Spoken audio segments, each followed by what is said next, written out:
Namaste, my YouTube family, dear beings of light, having a human experience here on earth. My name is Aga. Welcome to my channel, Tree of Life Spiritual Coaching.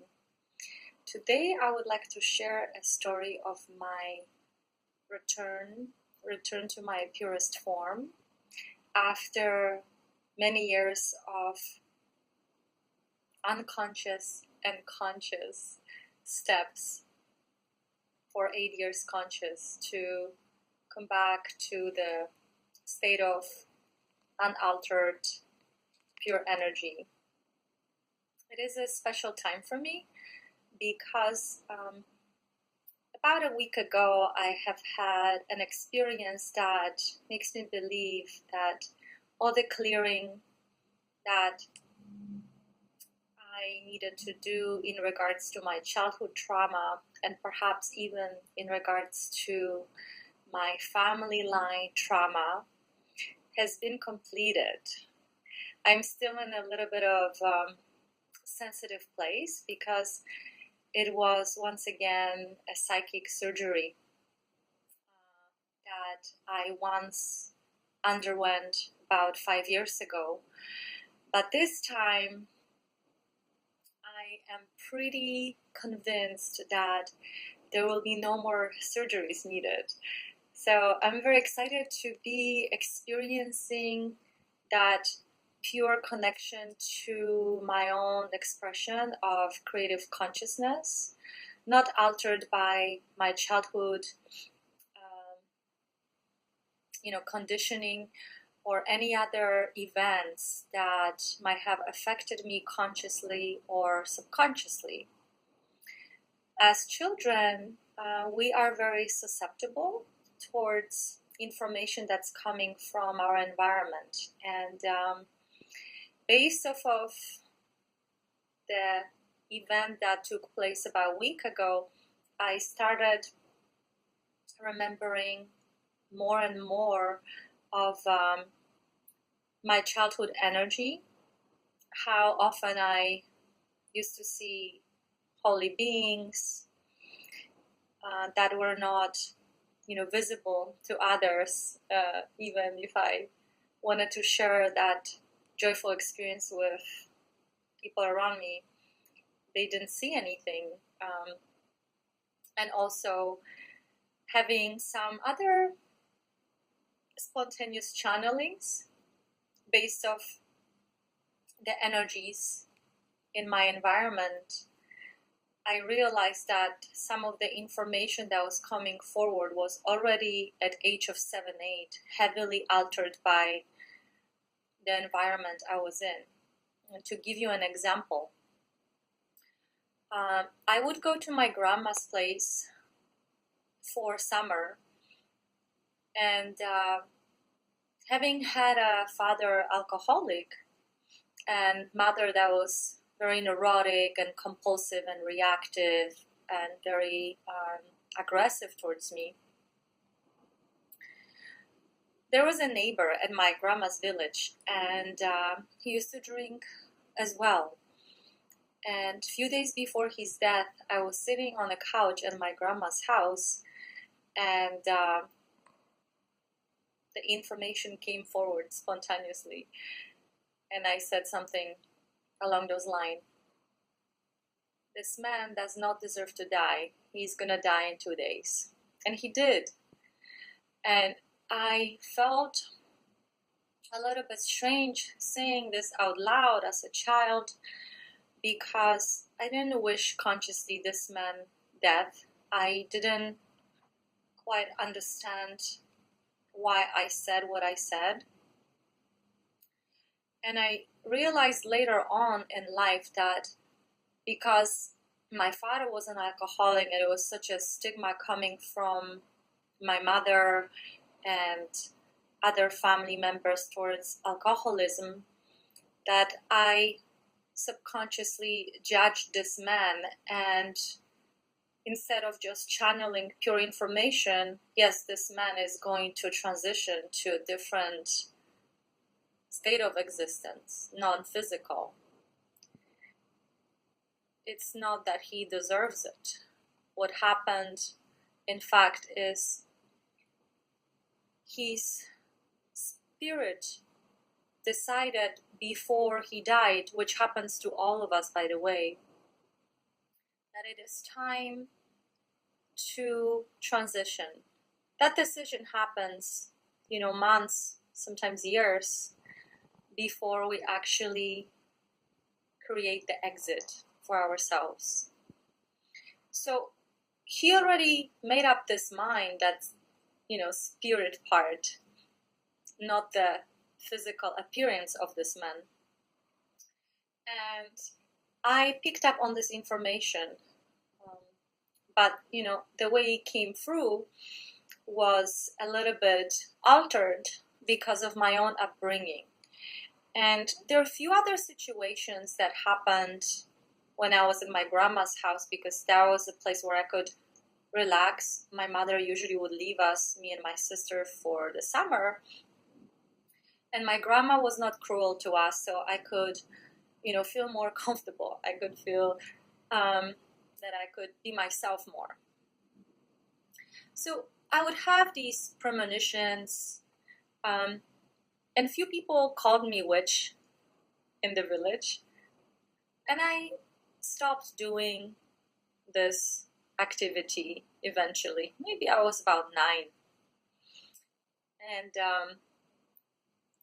not only because of that, but because of the environment at home, I couldn't quite be myself. There was always a watchful eye of my mother, who was very upset, irritated rather, with me. And because I was too little to be really hurt physically, it would manifest by her voice, by her emotions, by her screams. And later on, she would add physical abuse to the picture. Mind you, I don't want to portray my parents in any negative way. I believe that my soul did create the circumstance for this process for me,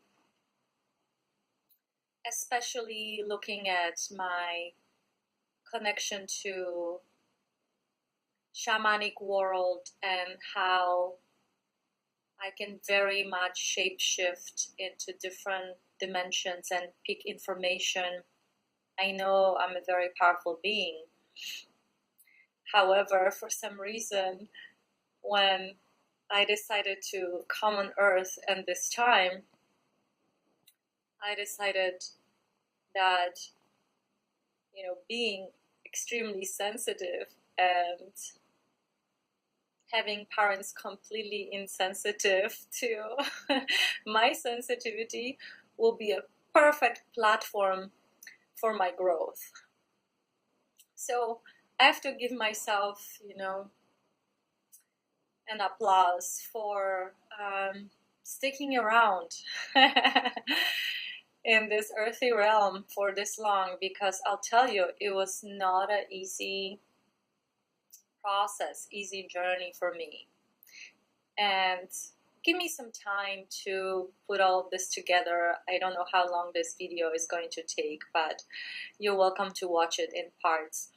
It does help me to talk about it because I am in a process of writing, and I think it can be a really helpful tool, either in the video form or writing form, that people can connect to and truly see their life from the unconscious, the shadow, the conscious, the super conscious aspect. When I was about 10, 11, I remember a conversation with my grandmother, who would come and visit and shared stories from World War II and how she would meet this beautiful, charming, elegant man who was an officer, and he was so much in love with her, but she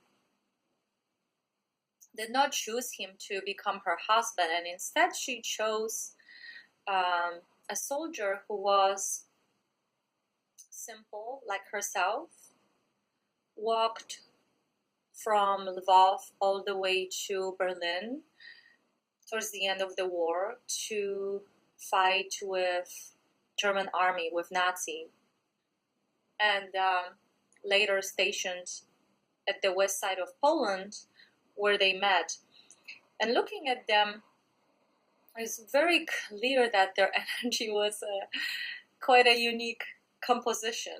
My grandmother was very tall. Her energy was very,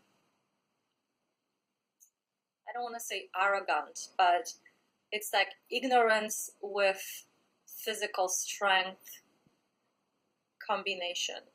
Whereas my grandpa was much smaller. He had a lot of gentleness within him. He never wanted to reveal the pain of his soul. He would sometimes abuse animals in their village, where they lived. They had animals. But he would not allow himself to ever be abusive verbally or physically towards other people. So being this observant and introverted child, I asked my grandma about, the choices she made, and she would always tell me that this was her destiny. She was born under that star, and, this is what is supposed to happen. Like, there is no free will in making these choices. And I never agreed with her, even as a child that was abused at home and didn't have her own voice at that time. I remember being very clear that at one point in life, I will prove to everyone that I was correct, that we do have choices and we can exit the situation that is not working for us, and we can, create a new reality, a new platform for our life. I don't know why I was so stubborn or just consistent in my opinion, despite having no evidence in any of my family life that was possible. But I had that knowing, and I also was able to see in my cousin's family that there was a different way of living, that their parents treated my cousins with love, with respect. They would apologize if they did something wrong. They were gentle. They would never hurt their kids physically. They knew that these are living beings, just like themselves. So there is a lot of maturity in their behavior. And I noticed how different I felt when, as a kid, we would visit them. And my mom, of course, couldn't be herself in that company because that was such a contrast to what we had at my home. So she felt she needed to tame her behavior. And that was a time when I could feel my ethereal energy, my really intense connections to people, to environment, in a way that was undisturbed. And in those times, I remember not just seeing beings, but also making certain moves with my hands, kind of just like I do now. And, using my hands for healing work, right? Which is my profession now. But at that time, it was not something that was welcomed, and my energy was never welcomed because my mom was always irritated that I eat too slow or I don't do something as fast as she wants to, and she would say that I do it on purpose. And now I know that the fact that I was not eating her food as much or trying to avoid it as much as possible is because I felt her pain in the food, and consuming it was not going to help me. I used to hide sandwiches in my desk, giant desk, or I would throw it out the window, and my mom would find it maybe weeks later, and they were covered with mold. The clearing of all these energies actually, to the core, happened at the end of last year. So why am I telling you all of this, right? Despite having the family circumstances, they're quite shaky, I always knew that freedom is possible, and I am going to strive for it no matter what. I left Poland when I was 23, and at first it was very obvious to me that I couldn't quite connect with the people the way I wanted, even though I didn't have that, threat near me anymore. My family was back home. I finished school. I was able to support myself in the United States, and I didn't have that immediate, counselor watching over me. But I was left with all the conditioning, all the trauma, and all the coping mechanisms that I have developed over time, and all the symptoms of trauma, like insomnia, anxiety, depression. In addition to that, I also experienced some eating disorders and some compulsive behaviors. So at first I didn't connect the two together. I just remembered going to shows. I always loved music, and realizing that I was so intimidated by presence of artists, and I wanted so badly to connect to them and talk to them. And I always had to overcome that deep fear approaching them. People would not notice that, but that was really the environment within. I felt mentally incapable of having certain experiences because my brain has not developed these pathways for me to walk towards these people feeling comfortable, feeling inspired rather than intimidated. In any case, eventually, because I was driven by that subconscious and conscious to some degree idea of clearing and of coming back to that 0 point energy, that point of freedom of any perspective you choose, every once in a while I would connect to people who would bring me closer to some realizations. And eventually, 8 years ago, I began a conscious daily process of connecting to my true nature. I started out with Vipassana meditation and continued for 2.5 years. It was not a pleasant ride, I'll tell you that right away. You're releasing a lot of energies that you build up over time, and it is draining. It is something that will make you doubt your process, your progress. I used to experience a lot of anxiety and depression. And when I was going through that process of healing,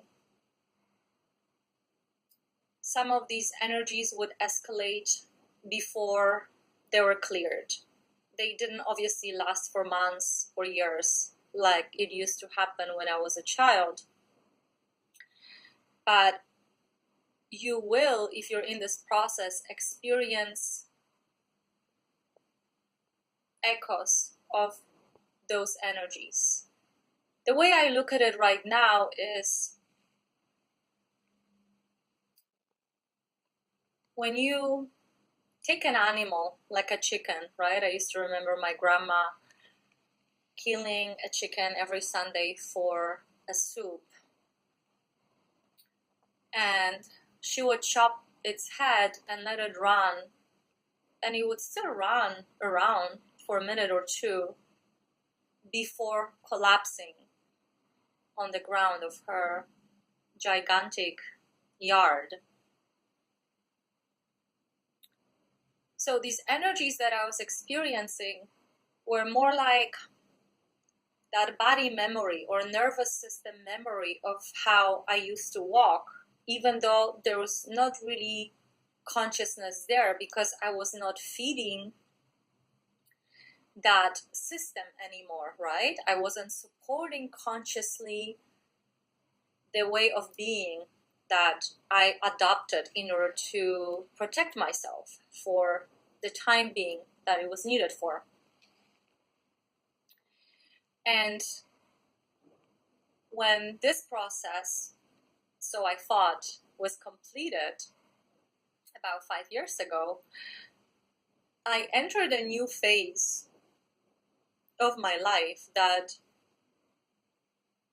really was way more conducive to the energies that I work with. I felt I cleared all my connections to my family. I was guided by my intuition through my dreams to connect to certain people that would remind me, look at this aspect of your life, look at that aspect of your life, clear this, meditate on that. And I was very aware of it, so I would listen and follow through. And then I started building my career as a therapist. And until last year, my energy was very stable. There was a lot of bliss, sense of direction, empowerment. And at the end of last year, in November, I started traveling. I went to Asia, meditated in many places, learned how to dive, learned how to free dive, spent a lot of time in nature, had incredible amount of ecstasy present in my nervous system that I cannot express in words. I didn't have to sleep almost at all. I had to learn how to walk with that bliss because it was such intense feeling on consistent basis that I felt like I have to develop a new sort of system within me, nervous system, in order to actually contain that level, function in that level of ecstasy, and perhaps use it to help other people in their process. And then I came to US. Still, that ecstasy was a driving force in my life. And after 2 months of staying in Chicago and working with people, it turned into sort of a bad psychedelic trip that lasted for about 3 weeks or so without stopping. So imagine taking acid or mushrooms and getting into psychotic or paranoid state. I was aware of it, and I was aware it probably has to do with me being in a mega city, 13 million people in Chicago. Even though I was living by the lake, I decided to create an exit strategy. And in July, I left again, this time to Latin America. And in Latin America, the energies were quite different. So in Asia, it's very much about your third eye, your crown. Your energies are very elevated. There is a reason why people are so attracted to places like India, Thailand, Myanmar. There is some sublime energies. These vortices on Earth are very attractive and help people heal, through nature, through being in those environments. In Latin America, energies are quite different. There is a way more practical approach to life and reproduction. There is less of a spiritual growth, but life flows, sustains itself. I noticed that it was harder for me to sleep there, and I was pushing myself through these energies of jungle, volcanic lands, climbing and hiking in the jungle, meeting tribes, and I immensely enjoyed it. However, physically, I exhausted myself because I couldn't sleep quite well during this most recent 3.5 months journey. So when I came back to Chicago, I had lines of clients waiting for me. And it was amazing. I was able to take care of them, and I will be back in March to continue my work. But when I moved to San Diego, another wave of intensity came over. So mind you, this is almost a year, right, of this intense emotional roller coaster, energetic roller coaster. And I'm very sensitive, so I had to ground and make sure that I can ride that wave without losing my sanity, without questioning my journey. But when it happens for almost a year, you want these energies to stabilize. It's hard to live and be productive, and also stay really connected to your purpose, because sometimes you have to just manage your symptoms, and life is not about that. But I wasn't aware that I'm setting a stage for the final dance of these old energies. Imagine that chicken again without head running and compulsively still trying to walk without any support system from the consciousness. So that I was doing for the past year. And in San Diego, I was staying at Airbnb for about 2 weeks with a man who had some minor mental instabilities. But for some reason, I picked on all of that, and it was very hard for me to stay there for 2 weeks while I was looking for a studio to move into. I had to do so much grounding and yoga, and still it was not lasting very long. I would do an intense yoga or long walks, and the next day I would feel not balanced again and had to do it all over again. So I was wondering, to myself, is this always going to be like this? I understand I have to feel people's emotions in order to work with them, but these are not my emotions, and I cannot perceive them as mine, because there's a lot of severe symptoms related to that I can feel in my body, in my mind. And that's not the way to help people and to also, have a life that's worth living. So I moved to my studio. Week goes by. I feel okay for that week. And then these symptoms come again. And I know the tools that I can use in order to help myself. So I connected to a person who is a very talented body worker. We started exchanging.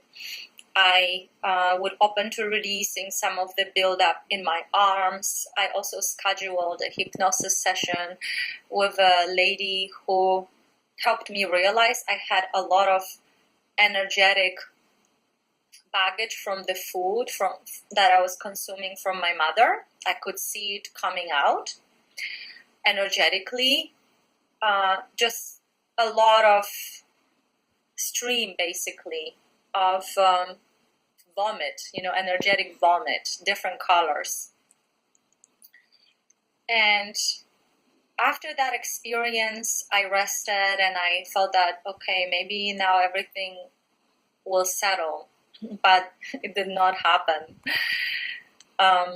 Eventually, again, this is all like based off my intuition and inner guidance towards that place of freedom that really led me to meeting people that would be assisting me in this process of clearing it all once and for all.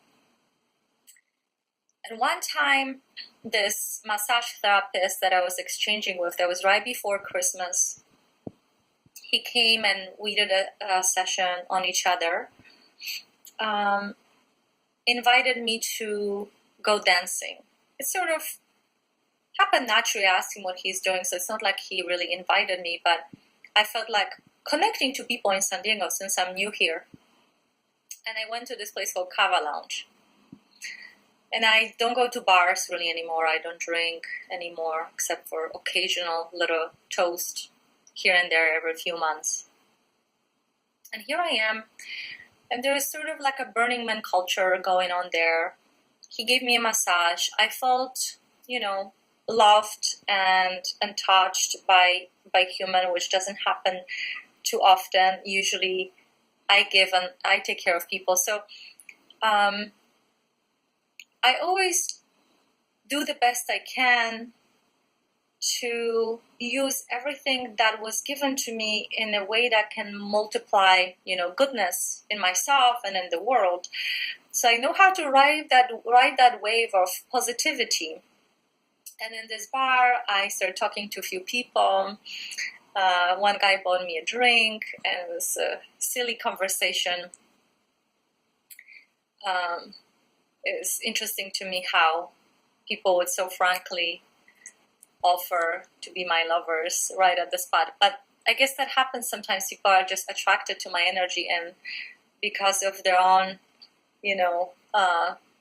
mental place, they mistake the inner feeling that they have with physical desire.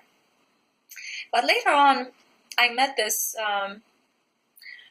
Russian man on the dance floor. I look into his eyes, and there is this instant feeling of recognition. And that doesn't happen very often. So he felt similar and asked my number right away, and we met a few days later. And something started to happen during these few times I met him. I noticed that when I was looking into his eyes, the contours of his physical appearance would start disappearing. He would shapeshift, and eventually his face would disappear. We ended up staring, looking at each other's eyes for extended period of times. Somehow there was an energy to be explored in that way. And I've seen him only, I believe, 3 times. And after a second time, during my meditations, I would cry a lot. There was immense amount of pain and anxiety. Very overwhelming emotions. I couldn't sleep. I would go into meditation, and eventually, after half an hour or so, there would be clearing happening, and I was able to form a ground to walk onto in my daily life. And before we met the third time, I went for a long walk, and again, these emotions every 5 minutes changing into, a different form of expression, a lot of intensity, and not being able to control. I could just ease the pain by being by the ocean, by walking,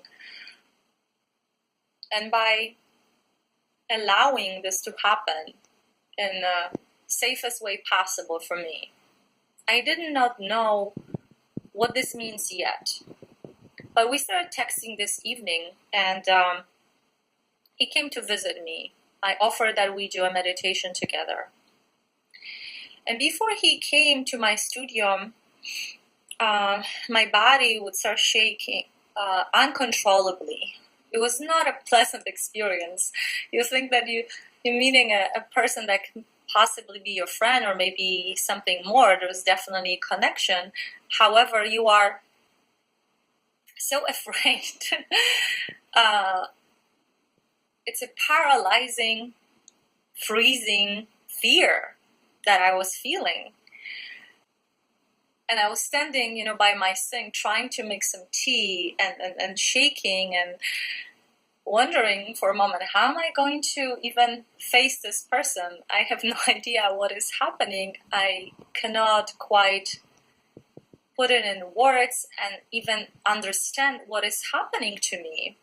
I don't know this person consciously, right? Even though I have the understanding there is some connection there, especially because in my meditations, I've seen us in many different lifetimes over and over again.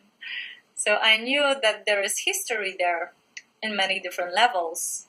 However, we're here, we're in this moment, and I'm trembling and I'm dying inside, dying, like I'm about to die and I know this, right? That's how I can sum it up, knowing that I'm going to die. And that sort of helplessness, because what are you going to do? You're going to die. And it's sort of just like waiting for that moment, even though you're not quite sure how it will take place. So he comes in, and right before he came, it occurred to me that I used to feel like this as a child. And I had a memory flashback come to me of this situation from my childhood when I was a student, maybe second, third grade. And for the first time in my life, I have received a note from a teacher that I chew a bubble gum during the classroom, and that was not acceptable. And my mom, obviously during that time at school, and my mom had to sign it, and I had to show it to a teacher the next day. I was very frightened, and being frightened was something that I experienced a lot as a child, because I knew I had no voice in my family. And I also have a younger sister that I was responsible for, so that fear of something happening to her, fear of my mom not being pleased, I could never predict, her reaction. So whatever I would do, it did not really prevent her being upset or irritated or crying or complaining. So having received that note in my student book, I decided to hide it for a time being. So I found a spot in my, talking about it, I remember clearly where I hid it, and between some books in my desk. And I went outside to play with kids. I was a very good student. I've done my homework. I was always helping kids. So this was not really an issue for me to be ahead of, of my studies. And I had two girls that would go to the same school with me. One was in the same classroom with me. Her name was Ania Podlinska. And she was like quite a mischievous character. She was also beaten up by her parent, and maybe even more than I did, because her mother used to beat her up with like a cable you use to plug in your TV. So it was not just a belt, although belts, if you're using the metal attachment, can be quite painful. But her mother used that cable, and I remember seeing her bruises. I mean, I used to have bruises too all the time. So this is how I feel, before this man walks in. And the funny thing is that Anya comes to my house, and she's looking for me. And my mother is like, I don't know where she is. She's probably playing somewhere. And Anya is like, oh, do you know that Aga got this bad note in her student book today?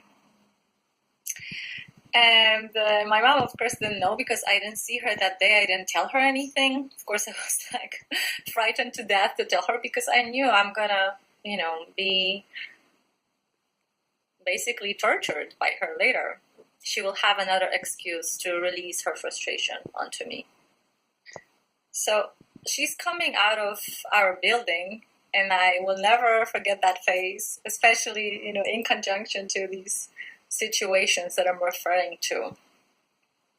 And I already know that it's not going to end well. She wouldn't say what it is, but she's like, come home, I need to talk to you, and her face is like really pale, and she's really upset. So I go to her because I don't know what else to do. I don't have anyone to talk to, anyone who would protect me or help me find some sort of relief in this situation. We go home, and she asked me to give her my student book. So I go get it, and then she asked me to tell the story, and she says, I'm not gonna hurt you if you tell me the truth. Trembling inside, I try to put together a story, portraying myself, in the best way possible. Yes, I chewed a gum, and having all these daydreams. Sometimes I would lose a connection with what was going on in the classroom for a couple of minutes, but it was not something that I would consider wrongdoing. In any case, I knew that what I did was really, really bad in her opinion and the opinion of the teacher. She didn't believe my story, asked me to repeat it second time and third time, and then she beat the hell out of me, just saying that I'm a liar. And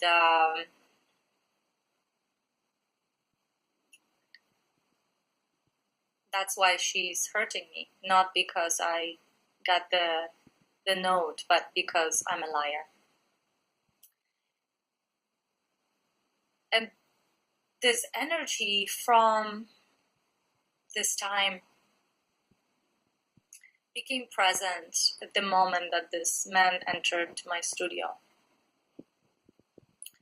So we sit across each other, and mind you, I have never been so vulnerable consciously with anyone in my present life. So I start crying and sharing some things with him, and he listened to me. He was also affected by the energy of our contact in a different way, and it's not a place to talk about it right now, but I was very grateful that he did not run away from this experience that was not easy for him either, but did show up, and we were able to share where we were, and we were able to share our perspectives. I was honest with where I was and how intense this experience was for me, and how these memories from my childhood would start coming. But somehow him being present, witnessing, showing that support and the energy built up for our eyes was that bridge that allowed me to feel safe in that experience, despite the pain.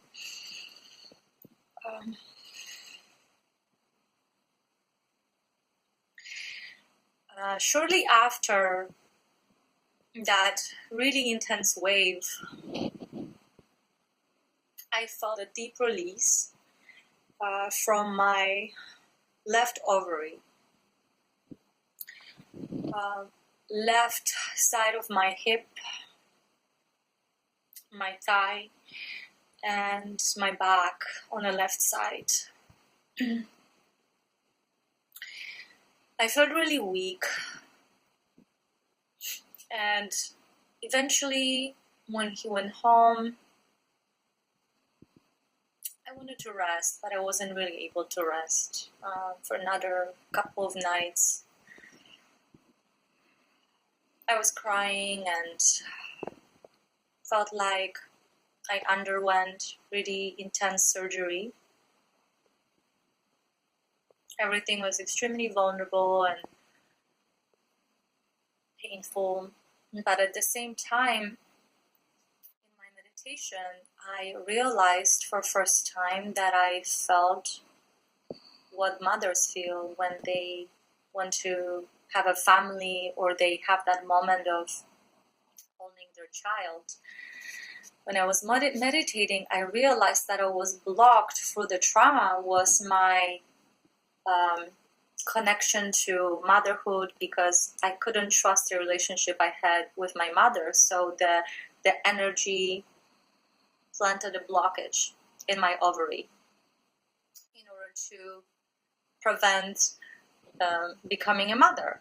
And I have felt for the first time in my conscious life what it means to feel that fulfillment of having a family.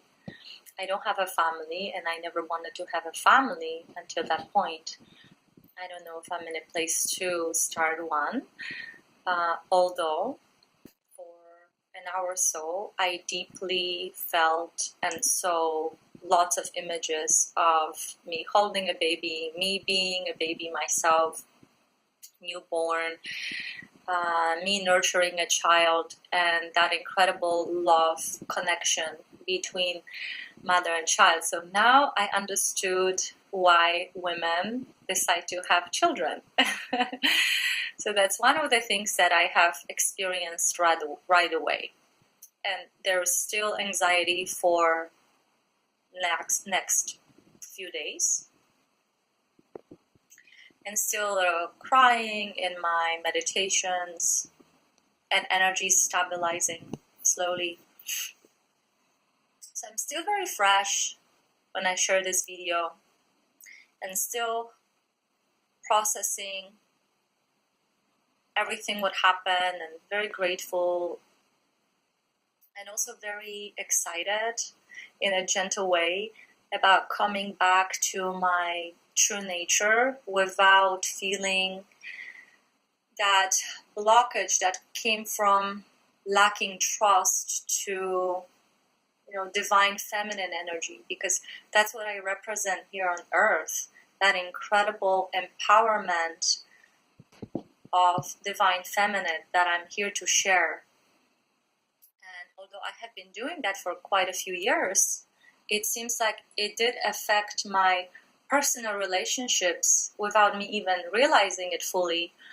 Only after this I was able to realize how much of that tremor, that energy of suffocation and helplessness I was carrying still in my body. It's incredible what we can do to heal ourselves.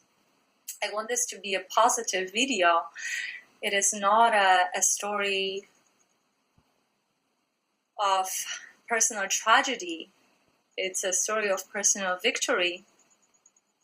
I do not blame anyone for anything in my life. And I'm happy I made it through without, ending in a psychiatric unit, because I do have a gift, and that gift was not recognized. And in the Western society, we label people who are bipolar, who have mental disturbances. There is not enough understanding of why people are hearing voices or having these intense emotions or having so much pain inside. When you look at shamanic cultures, on the other hand, all shamans types of crises, in order to connect the spirit, you have to go through many doors of fear and death. So if you are interested in this topic, I recommend you watch a movie by Phil Borsch called Crazy Wise. He is a photographer and also a documentarist. And he talks about some people who underwent similar experiences to mine, but were not maybe able to find a balance in order to use that gift in a positive way. I have sincere feeling that I have cleared everything that ever prevented me of using this energy to assist, to help, to be a better therapist, to connect deeper to my creative gifts, which are writing, visual art, which I intend to utilize. This is still very new to me, so I'm sure there will be some adjustments in my expression, who knows what else, energy, but I would like you, if you have similar challenges or you're in this process and going through the dark side of the soul, dark journey of the soul, to really reach out to me, and maybe I will be able to help, because I know how it is to wander around and to drum that beat of tremor within myself in order to create such energy buildup that, the traumatic experience does not have any basis for its continuum anymore. I believe that in order to heal, we need to create a crisis within ourselves. And we do that subconsciously all the time, through relationships, through dreams. We're being guided towards that place of healing, all the creative expressions, people doing drugs or drinking. They're numbing something that is really powerful. It's a voice that will take you to that place of closure if you're not afraid to die a few times in a process. But you need to die in a safe way. I'm pretty sure that all the interpersonal conflicts, wars that people create come from the fact that 90% of people on this planet are not willing to face that pain that we inherit generation after generation. We would do anything on earth to just delegate our energy elsewhere, have a family not to look at our own pain, create conflicts. We pick all kinds of strategies in order to avoid.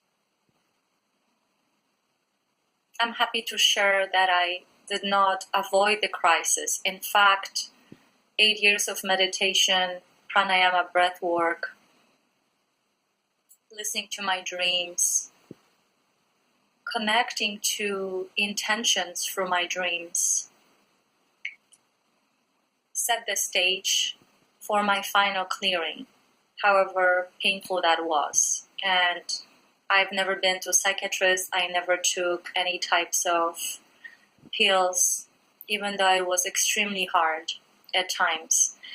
And thanks to a few people in my life, some of my friends, including my dear friend Monica, this person that helped me recently cut the nervous system of that entity that did not belong to me. Nature, all these teachers, yogis, that the tools I have used, like pranayama, breathwork, cobra breathwork, vipassana meditation, all assisted me in coming back to my pure place of consciousness, unaltered. So I'm not saying all of us will do it in lifetime. It requires a lot of gentleness and usually some sort of support. So if you're going for this, perhaps I can offer support. I can offer some advice. But you definitely want to make sure that if this is what you're aiming for, you carefully select people you share this experience with. You create a safe environment for you to be vulnerable. This is very important. Not to just share it with anyone, not to scream about your pain. People are not educated in handling this type of experience. It is something that requires practice, that requires preparation in order to assist someone who is in psychotic state, in this state of integrating the aspects of themselves that were suppressed due to experiences not just from their lifetime, but from everybody in their bloodline, because we inherit everything from our ancestors that was not processed in a positive way and integrated. All of it is in our DNA. It's expressed in the body. And DNA, disguises itself by the beautiful bodies that we have. But in fact, all of this pain, all of this unprocessed garbage, we carry everywhere. It's on your nose, it's in your fingertips, it's in your voice. Be aware of that and have compassion for yourself. 8 years, my dears, and I am clear. I definitely think that if you want to build a superstructure, which is, the undivided consciousness streaming through your body freely without all these blocks, you need to prepare yourself physically through yoga. You need to meditate. You need to prepare your psychology. You need to prepare yourself on many levels in order to handle this energy in the awakening process, because otherwise you will end up in mental institutions, homeless, misunderstood, sick, in incredible pain. So before you endure on a journey with psychedelics, for instance, be really prepared to integrate that experience into your system. Otherwise, you might set a stage for a very, very unpleasant series of events. And that's not something that you can control if you do not have that solid base. You will crumble and it will be disastrous. So take it slow and connect with those really painful memories, if you have any, so that you can clear it and do it in an environment that will support that process for you. So if you need to go to a jungle, spend some time in the jungle, connect to shamanic cultures, to indigenous cultures that understand that process, that honor it. do that, and do not rush. Do not try to have a spiritual enlightening experience without a solid base. I hope this information was helpful to you. I welcome any comments. Feel free to share your stories. I look forward to connecting with you again. I leave you with love and light, unconditional love, harmony. Namaste.